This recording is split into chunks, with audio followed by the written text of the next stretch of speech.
Pinabulaanan ng pamahalaan ang akusasyon ng ilang grupo na hindi umano pinagtutuunan ng pansin ng issue sa Malaysia. Giit ng palasyo, patuloy na pinag-aaralan ng gobyerno ang issue sa kabila ng pagiging sensitibo nito. Yan ang balitang hatid ni...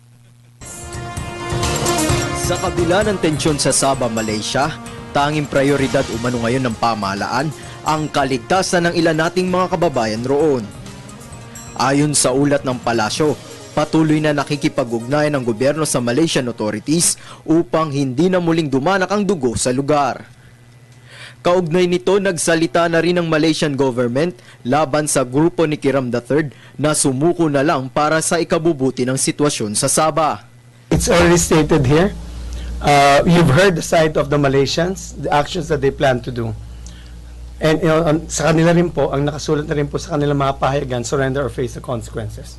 Ang ating concern para sa ating mga mamamayan is to save lives.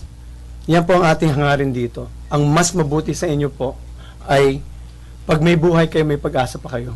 Matatanda ang una nang nanawagan ng Pangulong Aquino kay Sulu Sultan Jamalul Kiram III na bumalik na lamang dito sa bansa. And so this is my appeal to you. These are your people and it behooves you to recall them. It must be clear to you, all group of people will not succeed in addressing your grievances and that there is no way that force can achieve your aims. You are a leader of your clan and every leader seeks the well-being of his constituents. These times require you to use your influence to prevail on our countrymen to desist from this hopeless cause.